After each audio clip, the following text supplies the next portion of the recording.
stories we know are not always the only possibilities, destiny sometimes takes unexpected paths. What if a single gesture changed the course of history? If a different choice rewrote the legend? Prepare to discover parallel universes where the impossible becomes reality. Welcome to What If? Chronicles of a Witcher in the Land of Barbarians. Narrator, Geralt of Rivia. Portals again. I swear, if I ever find the inventor of that teleportation magic, I'm going to shove a dimeritium bomb right where his back loses its name. The point is, I appeared in midair, falling, which is already a bad habit the universe has with me. I didn't land in water, or on straw, or even in the mud of Velen, which is at least soft. I landed on hot stone and sand. Lots of sand. I got up spitting red dust, realizing that the sun up there had a personal intention to murder me. It wasn't the northern sun. It was a furious eye in a sky that was too blue. I checked my swords, touched my medallion, and looked around. I was in a city that reeked. And look, I've been in dumps, but this city, Shadizar, I think they called it, smelled like a mixture of cheap perfume, rotting spices, and that dry blood that sticks between the cobblestones after a public execution. I walked looking for a tavern, because that's what one does when destiny throws you into the middle of nowhere without Roach and without crowns. People gave me dirty looks, and not with the usual mistrust of Cimmerian peasants, no.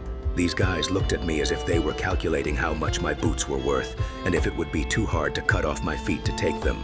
Big guys, tanned, with fewer teeth than scars. I entered a hole that served watered-down wine and approached the bar. The innkeeper was a mound of fat and hair. I asked him for a drink and asked about work. The guy laughed in my face. He told me, between guffaws and spit, that if I wanted coins I had to steal them or win them in the arena, but that with my pale, sickly look, I wouldn't last a single round. I had to explain to him, very calmly and by placing the tip of my dagger between his fingers on the wood, that my pallor wasn't due to a lack of sun, but an excess of professionalism. His attitude changed quickly. He told me, much more politely now, that the priests of the Temple of the Serpent were looking for someone stupid enough to go down into their basements. Apparently, something was eating the novices. Great, priests and serpents, my favorites. I went to the temple, a black, ugly building that radiated bad energy. My medallion vibrated against my chest like a furious hornet. It wasn't normal chaos magic, it was something older, filthier. The priest who received me was a bald guy who inspired zero confidence. He explained, without looking me in the eye, that a curse had taken shape in the catacombs. I told him curses don't usually have teeth, but he insisted this one did. I negotiated the pay. He promised a bag of gems if I killed the beast and kept my mouth shut. I accepted, of course. A witcher has to eat, even in another dimension. I went down into the darkness. The stench down there was unbearable. I took a cat potion to see in the gloom, and the world turned gray and sharp. I could see trails of blood on the floor, drag marks indicating that whatever lived there had tentacles or a very fat tail. I found it in a circular chamber filled with stagnant water. It was an abomination, a mass of black, viscous flesh with too many eyes and a mouth that looked like a tunnel full of knives. I didn't even have time to introduce myself. It launched itself at me. I dodged the first blow by pure instinct, rolling across the damp floor. My silver sword whistled through the air, and I made a superficial cut. The thing shrieked, but it didn't bleed red. It bled a black sludge that smoked when it touched the ground. I was dancing with the bug, casting igni signs that barely tickled it because its skin was covered in fireproof mucus, when I heard a scream, but not a scream of fear. It was a roar.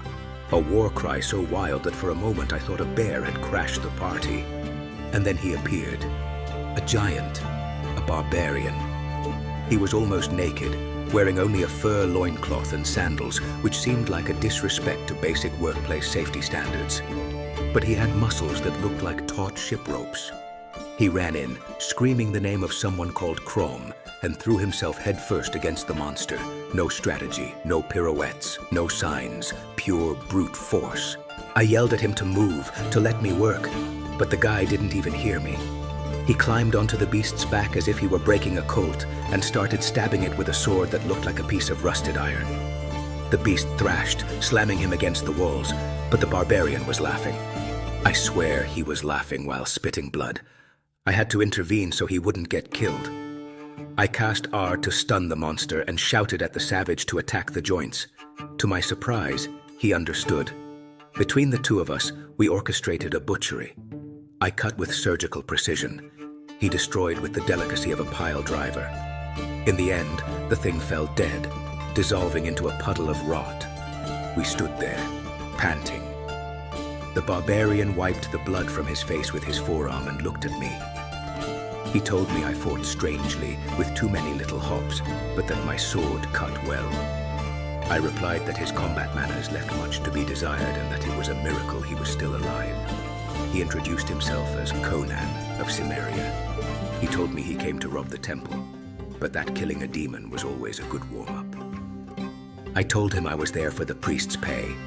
Conan let out a laugh that echoed off the walls and told me I was naive if I thought the followers of Set were going to pay me.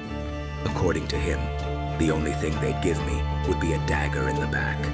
And although it hurts to admit, the barbarian was right, so we decided to collect payment on our own. Conan ripped 2 ruby eyes from a giant statue and tossed one to me. He told me that was worth more than the word of any civilized man. We ran out of there just as the temple guard was starting to descend. We hid on a rooftop to catch our breath and share a wineskin Conan had borrowed. The wine was strong and harsh, but after almost being crushed by a giant octopus, it tasted like glory. We talked for a while as we watched the street, or rather he talked and I listened. He told me things about his land, the frozen north, and how civilization was a trap to make men weak and liars. He told me he preferred the honesty of steel to that of laws. I tried to explain that the world isn't that simple, that sometimes you need more than a strong arm to survive, that destiny and magic exist. He snorted and told me magic was for cowards who didn't dare look their enemy in the eye. It was curious. Despite being a brute who probably didn't even know how to read, he had a sort of very clear life philosophy. Live, kill, drink, and let the gods sort out the rest. In a way, he reminded me of my younger days, before politics and sorceresses complicated my existence. I spoke a bit about my world, about the monsters we hunt there. I told him about strigas and griffins. He seemed interested, even asked if they were good roasted. I had to tell him ghoul meat usually causes indigestion. I was about to try explaining the rules of Gwent to him, though I suspected Conan was the type of player who flips the table if he loses, when the sky opened up. Literally. A violet crack appeared above us, and I felt the familiar tug of Yennefer's magic. It was my ticket back. I stood up and told the Cimmerian my ride had arrived. He looked at the portal with suspicion, gripping his sword, and asked if I was going to fight the sky. I said no, that I was simply going home. He looked at me, nodded with that solemn seriousness warriors have, and wished me luck. He told me that if I ever got tired of magic and tricks, I should seek out the mountains of Cimmeria, that there was always room there for a man who knew how to use a sword. I thanked him, stowed the ruby in my pouch, and jumped into the portal. The sensation of the void, the cold between dimensions, and then suddenly, the smell of rain and wet grass of Kaer Morhen. I fell to my knees in the courtyard. Yennefer was there furious, asking me where the hell I had been for 3 days. I tossed her the ruby to shut her up for a moment. She stood looking at it, surprised by the size of the jewel. She asked what had happened. I told her it was a long story. A story about sand, serpents, and a man who thought the best way to disarm a trap was to stomp on it hard. I went to find Vesemir to see if there was any stew left. As I walked, I touched the rib the monster had hit. It still hurt, but I smiled, because for once I had met someone more stubborn than me, and that, in my profession, is something worth remembering.